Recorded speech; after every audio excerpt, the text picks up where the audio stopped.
Agad lumabas ang mga tauhan ng LGU ng General Nakar sa Quezon ng yumanigang magnitude 4.6 na lindol nitong tanghali. Sa General Nakar ang epicenter ng lindol. Nakitaan ng bitak ang ilang pader doon. Wala namang nasaktan.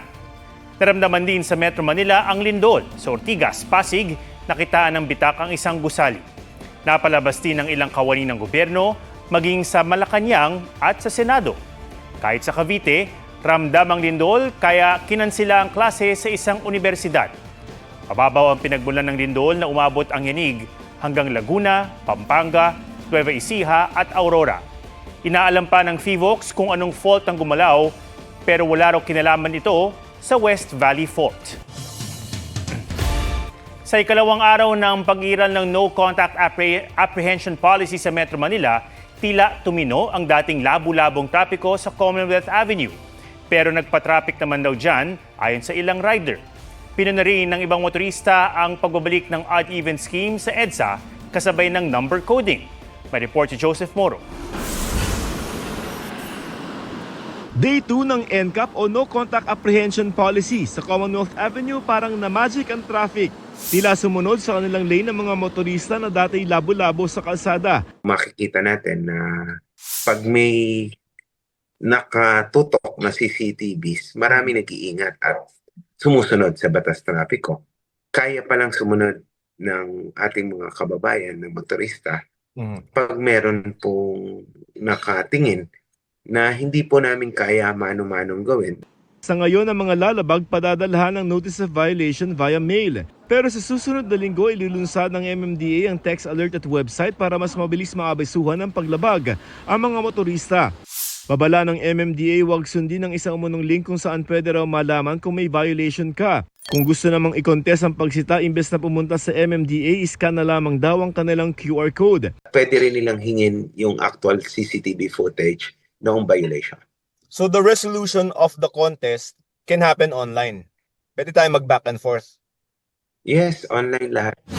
Ayos daw sa mga rider ang NCAP pero may napuna sila. Traffic, bagal po yung usad ng daloy sa motorcycle lane.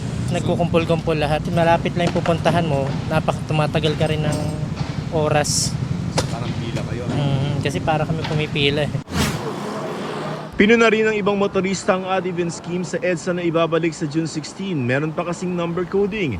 Ang mangyayari kasi halimbawa kung nagtatapos sa 7 ang plaka mo, bawal ka tuwing Lunes, Miyerkules at Biyernes sa EDSA dahil sa odd-even scheme.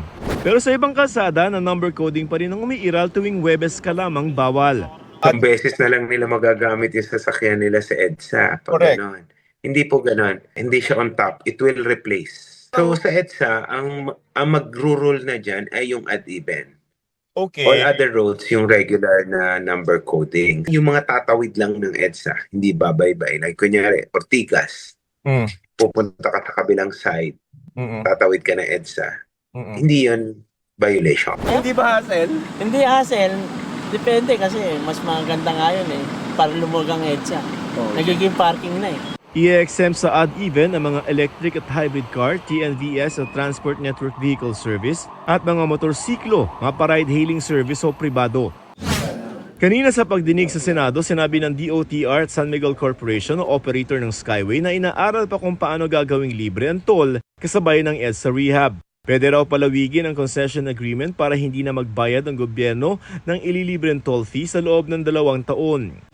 Ayon sa MMDA, sa halip na 1 linggo lamang yung dry run ng odd-even scheme sa EDSA, ginawa na nila itong 1 buwan simula sa June 16. Ang ibig sabihin, sisitahin, papadalhan pa rin kayo ng notice of violation pero hindi nyo kailangang magbayad ng multa. Ito raw ay ginagawa nila para masabayan na rin yung paglilibre ng toll fee sa ilang bahagi ng Skyway. Aaralin din daw ng MMDA kung mas mainam bang imbes na 24 oras ang odd-even sa EDSA, may window hours na lamang. Pag nakita po namin na by 10 o'clock, pwede nang lumuluag na, baka pwede tayong mag-window ng between 10 to 5, 10 p.m. to 5 a.m. Inilabas na ng MMDA ang ilang rerouting scheme nila sa mga mapapilitang umiwas sa EDSA. Joseph Morong, nagbabalita para sa GMA Integrated News. Pinasahan na ng sakdal ang SUV driver na nakasagasa at nakapatay sa 2 tao sa NAIA Terminal 1. Ang mga kaanak ng mga biktima desididong ilaban ang kaso. May report si Oscar Oida.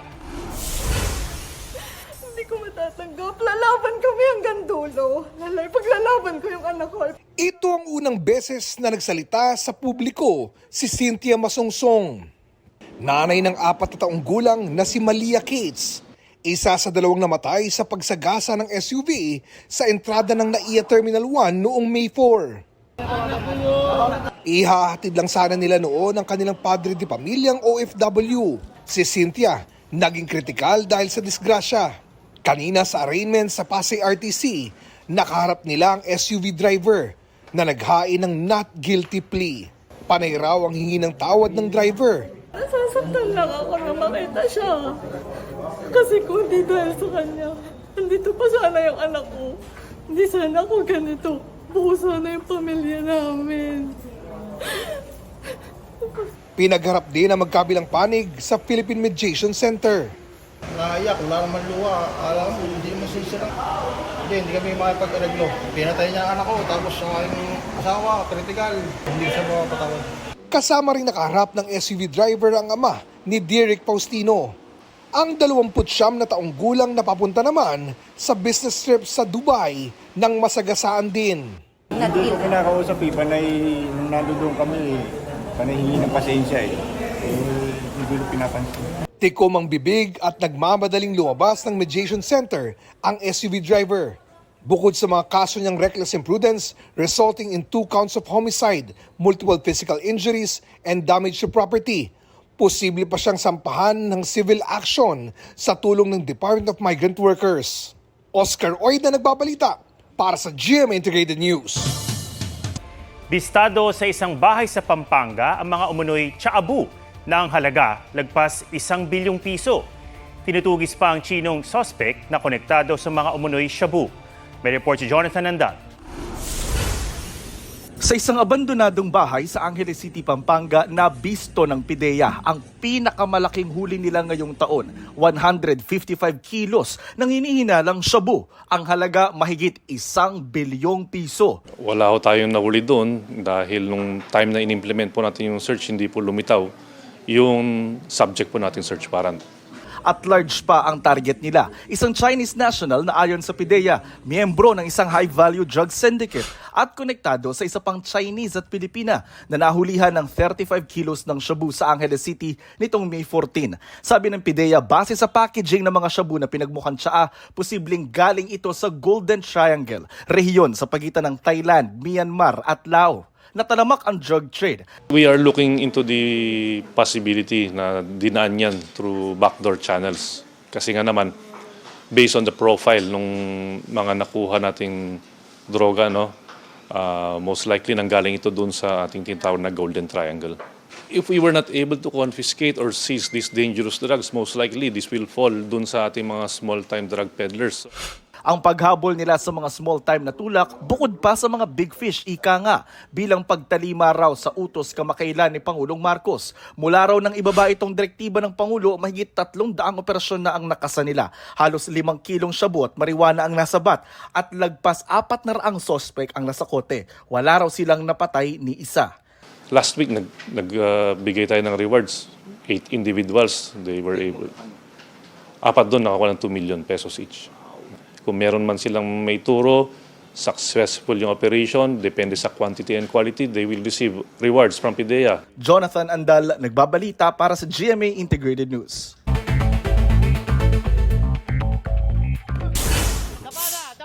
Tatlo kabilang ang isang miyembro ng media na sangkot umano sa pagbebenta ng mga armas, arestado.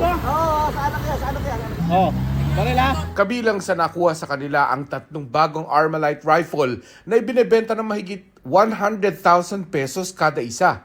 Reklamong paglabag sa Comprehensive Firearms and Ammunition Regulation Act, kaugnay ng COMELEC gun ban ang haharapin ng mga suspect. Halos 70 delegado sa palarong pambansa na nasa Bacara, Ilocos Norte, nakaranas ng pananakit ng tiyan, pagsusuka at pagdudumi. 2 na ospital, nasa mabuting kalagayan na sila. Ayon sa Municipal Health Officer ng Bacara, karamihan sa mga biktima ay mga atletang tinamaan ng gastroenteritis. Inaalam pa ang sanhi ng kanilang pagkakasakit. Barkong lula ng Atin Ito Coalition na naglalayag sa West Philippine Sea. Maghapong binuntutan at ni-radio challenge ng 2 barko ng China Coast Guard.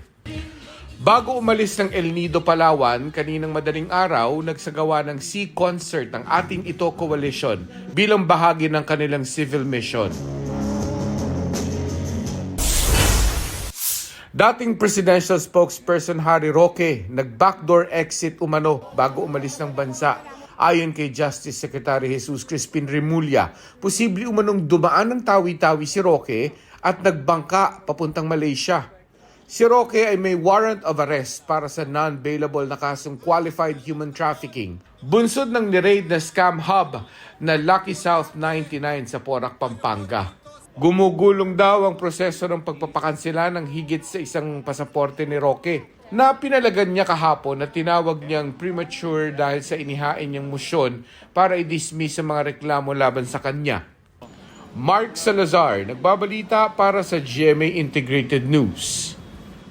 Pumanaw sa edad na 72 ang isa sa mga haligi ng OPM na si Ferdinand Pascual Aguilar o Freddy Aguilar. Tumatak ang ilan sa mga sikat na folk song ni Ka Freddy na salamin ng modernong kaisipan at pakikibaka ng mga Pilipino. Gaya ng Bayan Ko na naging awitin noong 1986 People Power Revolution.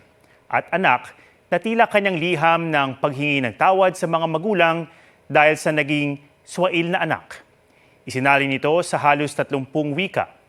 Binigyan siya ng iba't ibang pagkilala kabilang ang Lifetime Outstanding Contributions to Philippine Arts and Culture mula sa Senado. Sa labas ng musika, pinasok din ni Ka Freddy ang politika nang tumakbo siya bilang senador noong 2019. Ayon sa dating partner ni Ka Freddy, ilang araw siyang na-confine sa Philippine Heart Center bago siya pumanaw dahil sa multiple organ failure. Dahil naging Muslim noong 2013, ililibing niya siya ngayong araw sa Manila Islamic Cemetery.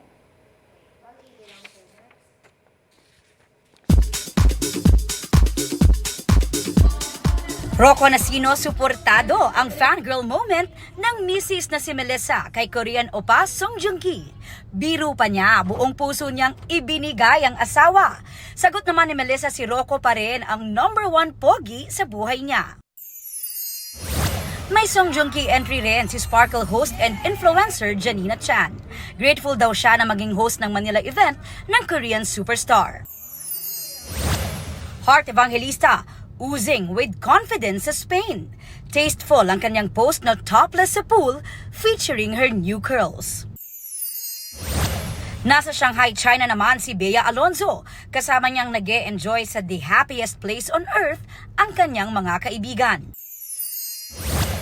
From running to cycling, Christopher Martin ibinahagi ang bonding nila ni Alden Richards from long bike ride to a rewarding view of the mountain. Aubrey Carampel nagbabalita para sa GMA Integrated News.